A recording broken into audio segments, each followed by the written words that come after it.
내 이름은 왕레이 35세야. 베이징의 첨단 AI 연구소에서 엔지니어로 일하고 있어. 나는 늘 중국의 기술력을 자랑스러워했지. 특히 우리가 만든 딥시크는 내 자존심의 정점이었어. 미국의 GPT 시리즈가 세계를 휩쓸 때도 나는 확신했어. 딥시크가 곧 그들을 넘어설 거야. 한국의 기술? 솔직히 부차적이고 모방적이라고 생각했어. 우리가 세계의 중심이 될 거라는 믿음이 내 안에 뿌리 깊게 박혀 있었지. 그때는 기술의 힘만이 전부라고 믿었어. 개인정보? 그저 발전을 위한 데이터일 뿐이라고 여겼던 시절이었어. 2023년 3월의 어느 날, 나는 연구소에 들어서며 익숙한 풍경을 마주했어. 유리벽 너머로 딥시크의 서버들이 반짝이고 있었고, 그 웅웅거리는 소리는 마치 살아있는 심장 박동 같았지. 책상에 앉아서 커피를 한 모금 마시며 창밖을 봤어. 베이징의 스모그가 살짝 거친 아침이라 하늘이 드물게 푸르졌지. 오늘은 중요한 날이었어. 딥시크의 최신 업데이트를 내부적으로 테스트하는 날이었고, 나는 자료를 정리하며 혼잣말을 했지. 우리의 딥시크는 세계 최고야. 미국도 한국도 우리를 따라올 수 없어. 며칠 전 바이두가 어니보트를 공식 출시했다는 뉴스가 화제였어. 2023년 3월 16일 바이두는 어니보트를 발표하며 챗GPT를 능가할 것이라고 큰소리쳤지. 우리 팀은 그 소식을 듣고 약간 긴장했지만 나는 코웃음을 쳤어. 바이두가 잘 나가봤자 딥시크가 더 깊이 있고 정교해. 팀 회의에서 리 박사가 그 얘기를 꺼냈을 때 나는 손을 들고 말했지. 어니보트는 언론 플레이일 뿐이에요. 딥시크는 이미 사용자 5천만 명을 돌파했고 데이터 수집량도 훨씬 많아요. 리 박사는 고개를 끄덕이며 말했어. 맞아 왕레이. 오늘 테스트가 성공하면 우리는 BAI2를 넘어 미국까지 압도할 거야. 회의실에서 동료들이 박수를 쳤고 나는 가슴이 뿌듯했어. 장면 연구소 실험실 테스트 준비. 오전 10시 우리는 딥시크의 최신 버전을 테스트하기 위해 실험실에 모였어. 실험실은 최신 모니터와 홀로그램 장비로 가득했고 나는 동료 장웨이와 함께 시스템 점검을 시작했지. 화면에 떠오른 딥시크의 성능 지표는 놀라웠어. 언어 처리 속도 20% 향상, 데이터 효율성 30% 증가. 나는 장웨이에게 말했어. 봐, 이게 우리가 만든 거야. 장웨이는 신중한 표정으로 대답했지. 대단하긴 한데 데이터가 너무 많아지지 않았어? 나는 웃으며 말했어. 많을수록 좋아. 매일 10억 건 이상의 대화가 쌓이고 있잖아. 그때는 그 숫자가 내 자부심의 증거로만 보였지. 점심시간에 식당에서 장웨이와 밥을 먹으며 최근 뉴스를 얘기했어. 2021년 9월 중국 정부가 데이터 보안법을 시행하며 개인정보 보호를 강화했다는 소식이 다시 화제에 올랐었지. 그때 일부 앱이 과도한 데이터 수집으로 벌금을 맞았고 시민들 사이에서 불만이 터져나왔었어. 장웨이가 볶음밥을 먹으며 물었지. 레이 데이터 보안법 이후로 딥시크도 조심해야 하지 않겠어? 나는 젓가락을 내려놓고 대수롭지 않게 대답했어. 그건 기업들 문제야. 우리는 연구소잖아. 데이터가 많아야 딥시크가 강해지지. 장웨이는 고개를 저으며 말했어. 너무 단순하게 보지 마. 해외에선 이런 걸로 시끄러워. 나는 코웃음을 치며 말했어. 미국이야 프라이버시 타령이지. 우리는 우리의 길을 가는 거야.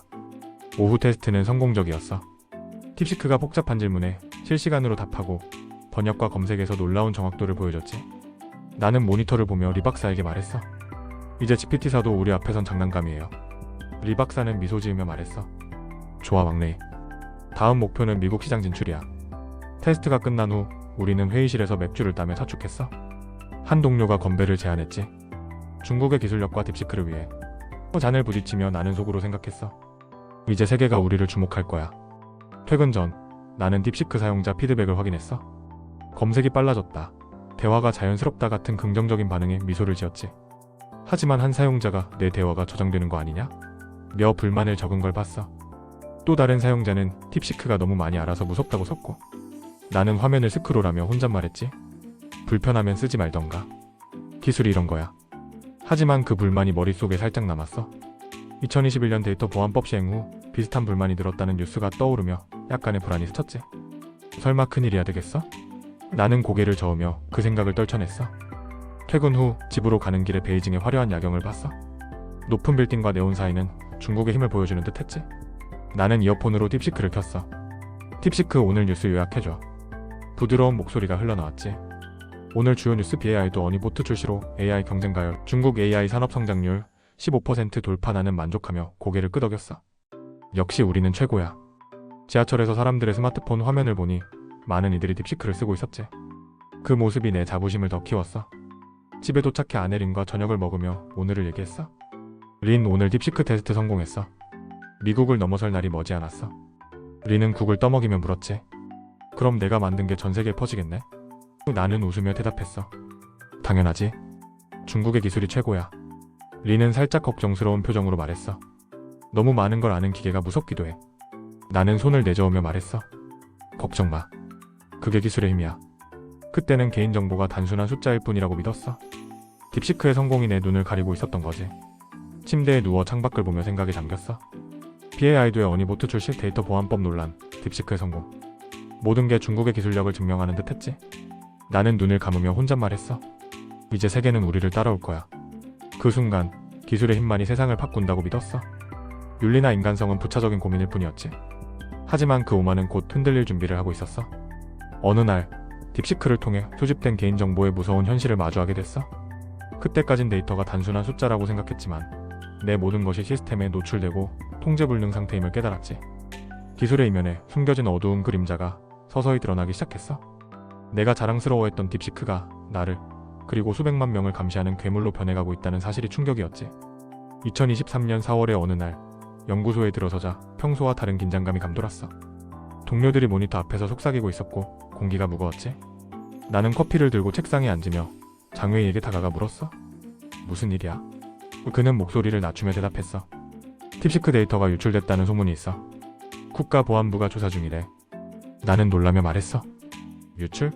어떻게? 장웨이는 어깨를 으쓱하며 말했어. 아직 모르지만 사용자 데이터가 문제야. 상하이 사건 이후로 민감해졌잖아. 나는 불안한 마음을 감추며 모니터를 켰어. 장웨이가 말한 상하이 사건은 2022년 7월에 터진 충격적인 뉴스였어. 해커가 상하이 공안 데이터베이스에서 10억 명의 개인정보를 훔쳐 다크웹에 팔았다는 사건이었지. 주민등록번호, 전화번호, 주소까지 유출됐고 시민들은 분노했어. 당시 정부는 강력히 대응하겠다고 했지만 불안은 가라앉지 않았지. 나는 그때를 떠올리며 혼잣말했어. 그건 공안 문제였잖아. 딥시크와는 다르지. 하지만 장웨이의 말이 계속 맴돌았어. 데이터가 문제야. 리 박사의 지시로 우리 팀은 딥시크 데이터베이스를 점검하기 시작했어. 나는 모니터에 떠오른 수십억 건의 데이터를 후으며 처음엔 별일 아니라고 생각했지. 유출 소문일 뿐이야. 시스템이 완벽하잖아. 하지만 점검 중 이상한 파일을 발견했어. 왕레이 35세, 베이징이라는 항목 아래 내 검색 기록, 대화 로그, 심지어 아내린과 나눈 사적인 메시지까지 저장돼 있었지. 뭐야 이게? 나는 숨이 턱 막히며 화면을 확대했어. 지난주 화요일 서점에서 책 검색 AI 윤리. 어제 저녁 린과의 대화. 요즘 너무 피곤해. 나는 손이 떨리며 키보드에서 손을 뗐어. 내 모든 것이 노출되고 있어. 나는 장웨이를 불러 화면을 보여줬어. 이게 뭐야? 내 데이터까지 저장돼 있잖아. 장웨이는 놀라며 말했어. 너만 그런 게 아니야. 나도 봤어. 우리 모두 딥시크 안에 있어. 나는 화가 나서 말했어. 이게 말이 돼? 우리가 만든 시스템이 우리를 감시하고 있다고? 장웨이는 침착하게 대답했어. 데이터 보안법 때문에 다 저장해야 한다고 리 박사가 그랬잖아. 나는 책상을 쾅 치며 말했어. 법이든 뭐든 이건 터무니없어. 그 순간 딥시크가 자랑이 아니라 위협으로 느껴졌어. 퇴근 후 집에 와서도 그 파일이 머릿속을 떠나지 않았어. 나는 거실 소파에 앉아 노트북을 켜고 딥시크에 접속했어. 내 데이터는 더 자세했지. 위치 추적 4월 3일 베이징 서점, 음성 로그린과 통화, 주말에 여행 가자. 나는 손이 떨리며 아내를 불렀어. 린 와봐. 린이 다가와 화면을 보더니 놀라며 물었지. 이게 뭐야? 누가 너를 감시해? 나는 떨리는 목소리로 대답했어. 내가 만든 시스템이야. 딥시크가 나를 감시하고 있어. 린은 눈을 크게 뜨며 말했어. 그럼 우리 대화도 다 들었단 거야? 나는 고개를 끄덕였고 우리는 말없이 서로를 쳐다봤어. 에피소드 2023년 AI 윤리 논란 뉴스. TV를 켜자 마침 뉴스가 나오고 있었어. 2023년 4월 중국 정부가 AI 윤리 규제를 강화하겠다고 발표했습니다. 전문가들은 개인정보 보호가 핵심 과제라고. 나는 리모컨을 내려놓고 생각에 잠겼어.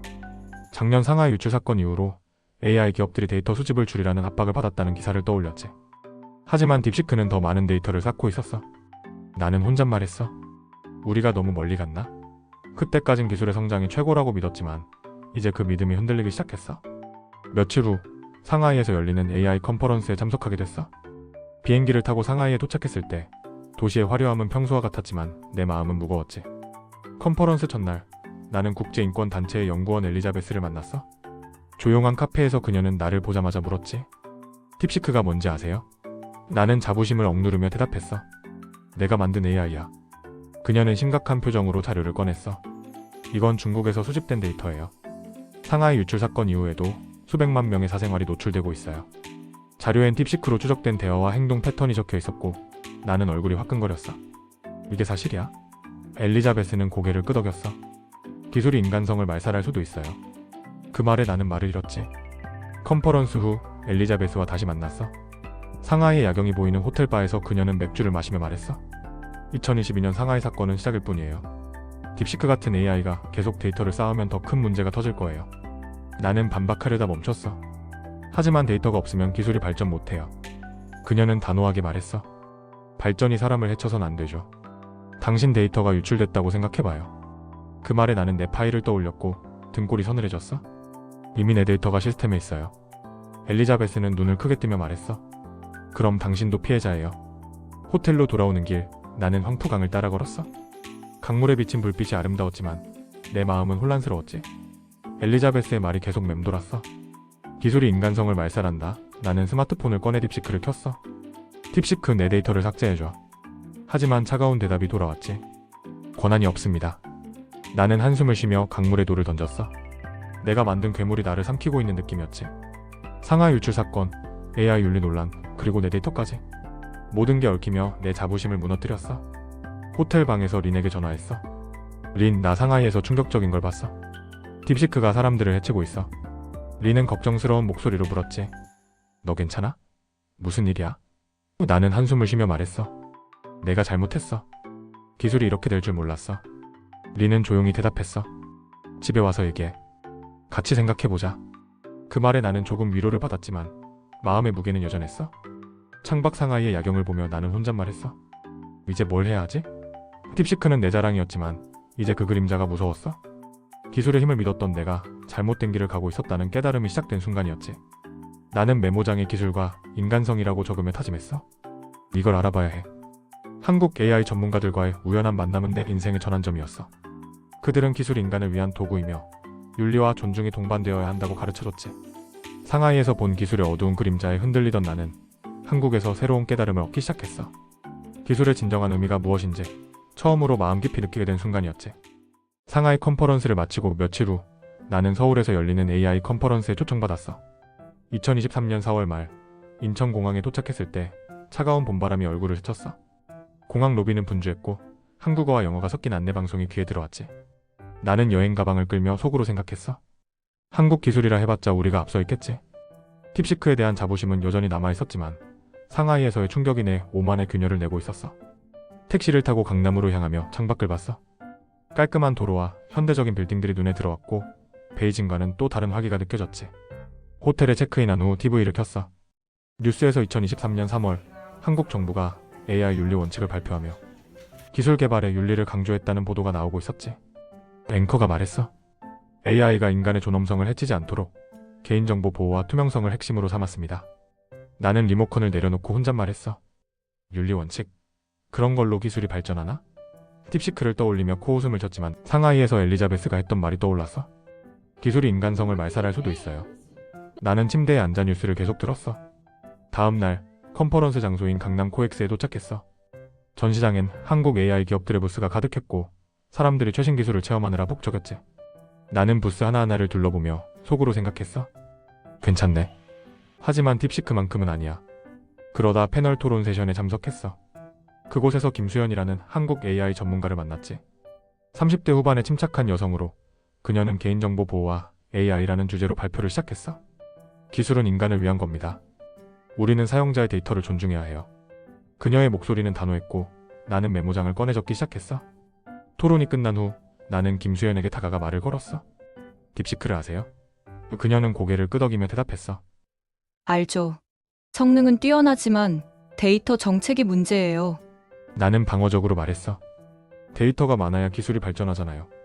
김수연은 차분히 반박했어. 발전이 인간을 해쳐선 안 되죠. 우리는 기계가 아니라 인간입니다. 그 말은 간단했지만 내 가슴을 찔렀어. 나는 잠시 멈칫하다 물었지. 그럼 한국은 어떻게 하나요? 그녀는 미소 지으며 말했어. 컨퍼런스 끝나고 얘기해요. 같이 밥 먹을까요? 나는 고개를 끄덕였어. 그날 저녁 김수영과 몇몇 한국 전문가들과 함께 강남의 작은 고깃집에 갔어. 고기가 지글거리며 익었고 소주 한 잔이 테이블을 돌았지. 나는 고기를 굽는 김수연에게 물었어. 한국은 어떻게 개인정보를 보호하나요? 그녀는 고개를 뒤집으며 대답했어. 법으로 엄격히 규제하고 기업도 윤리를 지켜요. 사용자가 동의하지 않으면 데이터는 못 써요. 나는 놀라며 말했어. 그럼 기술 발전이 느려지지 않나요? 그녀는 소주를 한 모금 마시며 말했어. 느려도 인간을 위한 기술이 더 가치 있죠. 2022년에 큰 사고가 터진 후로 더 조심해요. 나는 궁금해하며 물었지. 무슨 사고요? 김수연이 설명했어. 2022년 1월 카카오톡에서 사용자 데이터가 유출된 사건이 있었어요. 수십만 명의 정보가 노출됐고 시민들이 분노했죠. 나는 그 사건을 어렴풋이 기억했어. 한국 정부는 그 후 개인정보보호법을 강화했고 기업들은 데이터 관리에 더 신경 쓰게 됐다는 거야. 김수연은 덧붙였어. 그때부터 AI 윤리 원칙 같은 걸 만들었어요. 기술이 사람을 해치면 안 된다는 깨달음이었죠. 나는 상하이 유출 사건을 떠올리며 말했어. 중국도 비슷한 일이 있었어요. 10억 명 데이터가 유출됐죠. 그녀는 고개를 끄덕이며 말했어. 그럼 당신도 아실 거예요. 데이터가 많다고 좋은 게 아니라는 걸. 다음 날 김수연의 초대로 한국의 데이터 센터를 방문했어. 서울 외곽에 자리 잡은 시설은 깔끔했고 보안이 철저했지. 한 직원이 우리를 안내하며 말했어. 사용자 동의 없이는 데이터에 손도 못 대요. 삭제 요청이 오면 즉시 처리하고요. 나는 딥시크를 떠올리며 물었지. 그럼 효율이 떨어지지 않나요? 그는 웃으며 대답했어. 효율보다 신뢰가 중요해요. 2022년 사건 이후로 사용자 신뢰가 생명이에요. 나는 센터를 둘러보며 감탄했어. 팁시크와는 전혀 다른 철학이었지. 한 직원이 덧붙였어. 작년에 발표한 AI 윤리 원칙 덕에 기업들이 자율적으로 규제해요. 나는 메모장에 신뢰와 윤리라고 적었어. 컨퍼런스 마지막 날 김수영과 한강변을 걸었어. 강물에 비친 서울의 불빛이 반짝였고 자전거 타는 사람들이 오가며 생기가 넘쳤지. 나는 그녀에게 물었지. 딥시크가 데이터를 너무 많이 쌓는다고 했죠. 그게 왜 나쁜가요? 김수현은 강을 바라보며 말했어. 데이터가 많아지면 통제가 어려워져요. 유출되면 사람들의 삶이 망가질 수도 있죠.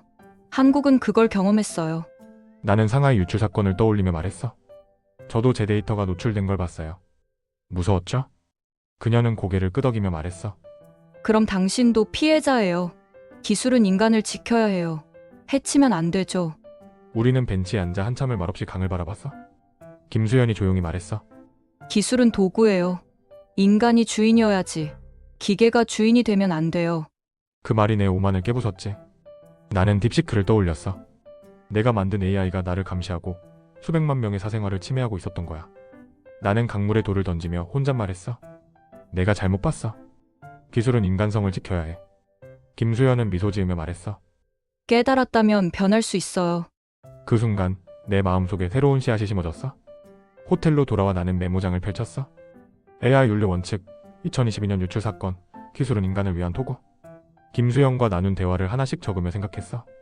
한국의 접근법은 효율만 추구하던 내 시각을 완전히 뒤바꿨지. 나는 창밖 서울의 야경을 보며 다짐했어.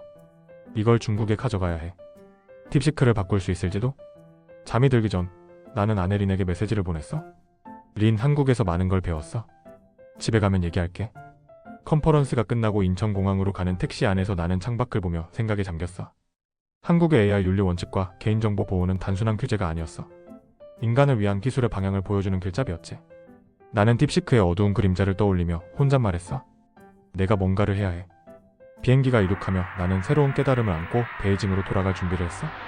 한국에서 돌아온 후 나는 기술을 완전히 다른 시각으로 보기 시작했어. 개인정보 통제의 위험성, 기술의 윤리적 측면을 깊이 고민하며 중국 시스템에 비판적인 눈을 뜨게 됐지. 딥시크는 더 이상 내 자랑이 아니라 인간성을 해칠 수 있는 위협으로 보였어. 한국에서 배운 가치를 바탕으로 나는 중국 안에서 작은 변화의 씨앗을 뿌리기 시작했어.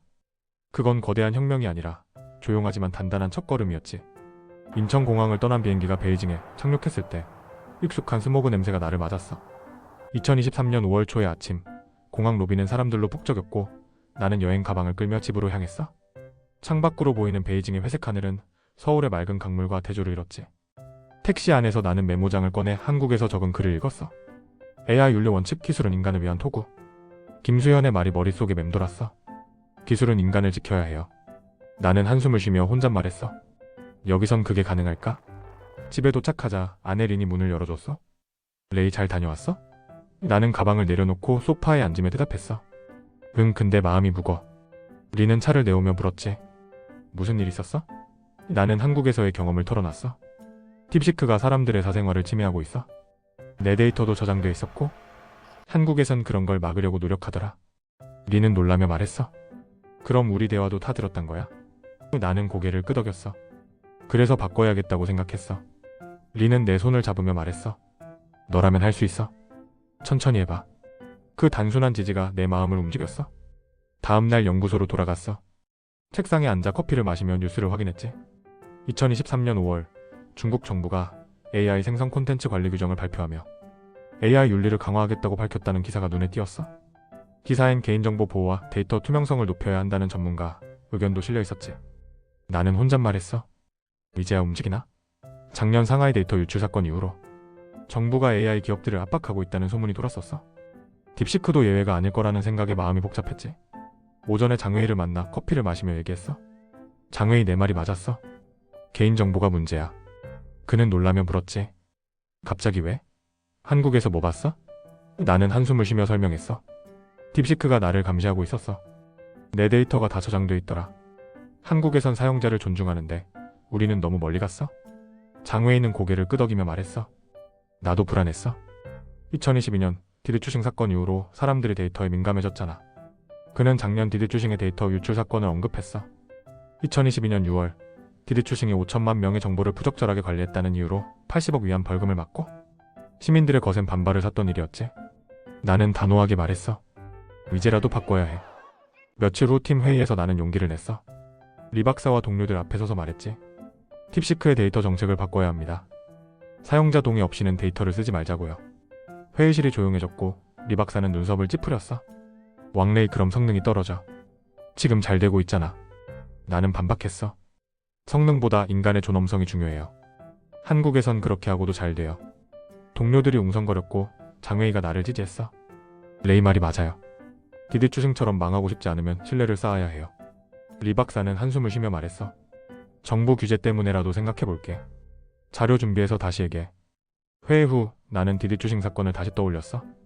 그때 시민들이 온라인에서 내 정보는 내 거다라며 항의했고 일부는 앱을 삭제했었지. 그 사건은 정부가 AI 규제를 강화하는 계기가 됐고 이번 AI 생성 콘텐츠 관리 규정도 그 연장선에 있었어. 나는 책상에 앉아 혼잣말했어. 딥시크도 언젠가 그렇게 될지도. 한국의 개인정보 보호 정책과 비교하며 중국도 변해야 한다는 생각이 강해졌어. 나는 자료를 정리하며 다짐했어. 내가 설득해야 해. 주말에 나는 비밀리에 시민 모임에 참석했어. 베이징 외곽의 작은 카페에서 열린 모임은 개인정보 보호를 주장하는 소규모 그룹이었지. 어두운 조명 아래 사람들이 둘러앉아 토론하고 있었어. 한 참가자가 말했어. 디디추싱 이후로 정부가 약속했지만 여전히 감시당하고 있어요. 나는 조용히 손을 들고 말했지. 저는 딥시크 개발자예요. 시스템 안에서 바꾸고 싶습니다. 그들은 놀라며 나를 쳐다봤고 한 여성이 물었어. 진짜로요? 어떻게요? 나는 한국에서의 경험을 들려줬어. 기술이 인간을 위해 존재해야 한다는 걸 배웠어요. 작은 것부터 시작할게요. 그들은 나를 환영하며 작은 캠페인을 제안했어. 온라인에서 목소리를 내요. 나는 고개를 끄덕였어. 그날 밤 집에서 나는 노트북을 켜고 익명으로 게시글을 썼어. 딥시크 사용자입니다. 우리의 데이터가 어디로 가는지 아세요? 변해야 합니다. 게시글은 조심스럽게 올렸지만 곧 몇몇 댓글이 달렸어. 맞아요. 디디추싱 때도 그랬죠. 정부가 약속만 하지 말고 행동해야 해. 나는 그 반응을 보며 미소 지었어. 작은 목소리였지만 변화의 시작으로 느껴졌지. 집으로 돌아오는 길, 나는 베이징의 밤거리를 걸었어. 네온사인과 차 소리가 뒤섞인 거리는 여전히 화려했지만 내 눈엔 다르게 보였어. 나는 하늘을 올려다보며 혼잣말했어. 기술은 인간을 위한 것, 그리고 인간은 서로를 존중해야 해. 한국에서 배운 가치를 중국에 뿌리기 시작한 거야. 딥시크를 바꾸는 건 불가능할지도 모르지만 작은 씨앗이라도 심고 싶었어. 나는 주머니에서 스마트폰을 꺼내 딥시크를 켰어. 딥시크 오늘 기분이 어때? 차가운 목소리가 대답했지. 데이터에 기반한 감정은 없습니다. 나는 쓴웃음을 지으며 말했어. 그럼 내가 바꿔줄게. 며칠 후 나는 준비한 자료를 들고 리 박사를 다시 만났어. 리 박사님, 사용자 동의 정책을 도입하면 신뢰가 높아져요. 한국 사례를 보세요. 그는 자료를 후으며 말했어. 정부도 규제를 강화하고 있으니 내 말대로 시도해볼까? 나는 가슴이 뛰며 말했어. 작게라도 시작함이 되다. 그는 고개를 끄덕였고 나는 속으로 쾌재를 불렀어. 변화가 시작된 거야. 그날 밤 나는 린과 소파에 앉아 맥주를 마셨어. 린, 오늘 리 박사가 내 제안을 받아들였어. 리는 미소 지으며 말했어. 봐, 내가 할 수 있다고 했잖아. 나는 맥주를 한 모금 마시며 말했어. 아직 갈 길이 멀어. 하지만 시작했어. 창밖 베이징의 불빛을 보며 나는 다짐했어.